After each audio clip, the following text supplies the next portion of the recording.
Hello, I'm Angela Spiller. Welcome to my case study. The name of my case study is the saga of two professors co-teaching a blended course. This case study took place at the University of Maryland University College in the online MBA program for distance education. At the time the article was written, this particular program had been in place for nearly 10 years. It began as a 100% online program for distance education. Students work through the program in cohort groups through completion. The issue in this study was that there was a 6-credit-hour course with no one eligible to teach. Each course in the MBA program was 6 credits. Two seasoned professors, Dr. Murray Blank and Dr. Conrad Boyle, were each shy 3 credits of teaching the maximum amount allowed by UMUC in 1 year. The grad school policy stated that a professor could teach 30 on-load credits plus 15 overload credits annually.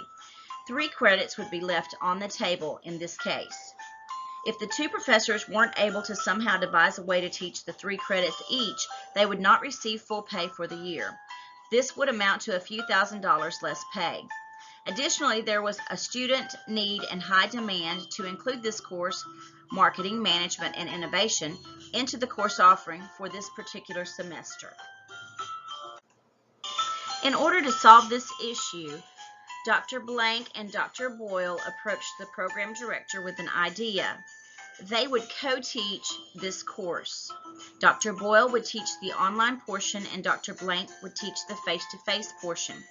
Their faculty assistant, Ms. Tara Camp, would primarily work with each team on their teamwork plan, or TWP.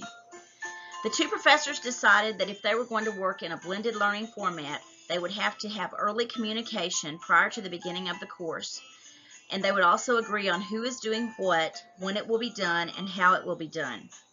They would also include devices and methodology of coordination, such as email, phone, and other technology. In designing this course, it was determined it would be a 10-week course consisting of 4 face-to-face sessions and weekly online conference assignments. Individual efforts consisted of postings, responses to peers, and a paper generating ideas for new products or services that are unique and innovative in the marketing world. Team efforts included developing a teamwork plan for the team's marketing plan. A semester-long project involved each team developing a marketing plan for an innovative product or service, which was chosen from individual team members' suggestions. 2 in-class discussions were assigned and discussed for casework. The use of a web Tyco classroom similar to Blackboard was used for the online portion of the course. Online conferences were graded by Dr. Boyle. However, Dr. Blank also participated in the conferences, giving comments and feedback. Dr. Boyle used Pure Voice and WIMBA voice tools to record audio feedback and to give synchronous and asynchronous feedback.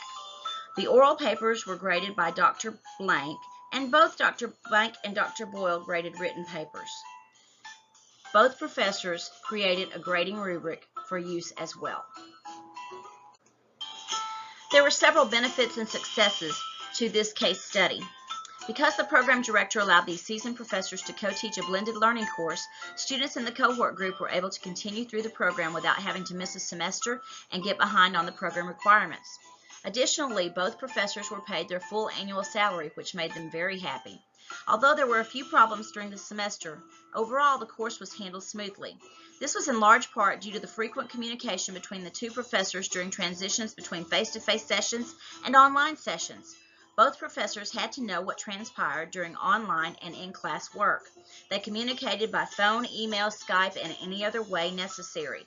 Communication was the key.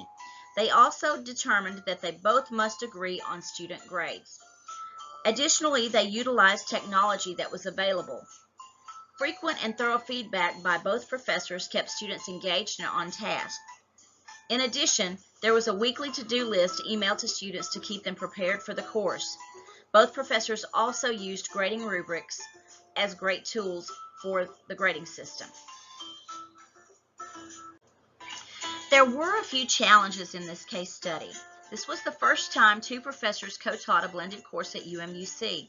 With 2 seasoned professors, both internet savvy and with a wealth of experience teaching MBA courses, it was a success. Both professors felt that it was important to stay in the loop of all coursework. If one of the instructors had fallen ill, it would have put a strain on the other instructor to fill the void. Both professors also wanted the students to know that they were involved in all aspects of the course. They were visible both online and in class. During the first and last face-to-face session, Skype was used to include Dr. Boyle. However, there were technical difficulties, and only the audio portion worked. A smart podium was also installed, but it was limited in ability during the face-to-face meetings. The students had to come to the podium so that Dr. Boyle could view them as they gave their presentations. Also, any slides that they used had to be emailed as he could not view them. Future technology should alleviate these technological issues. According to many of our readings, including Garrison and Vaughn, there is an ever-increasing desire and interest in blended learning courses. Furthermore, it has been proven that combining face-to-face with online learning improves the learning experience. As we consider blended learning opportunities, we must remember to use the best of both worlds when combining face-to-face and online learning, to design each course for optimal student engagement, and to redesign the amount of face-to-face class time required. Finally, we must utilize the community of inquiry framework when designing blended learning opportunities. There are several lessons we can learn from this case study. First, two teachers can successfully teach a blended learning course. Second, both teachers must be involved in all aspects of course preparation and grading in order for the course to work best. Third, the workload should be divided equally between the teachers. And finally, communication and cooperation are keys to success in co-teaching a blended learning course. This concludes my interpretation of the case study, The Saga of Two Professors Co-Teaching a Blended Course. Thank you for watching and listening.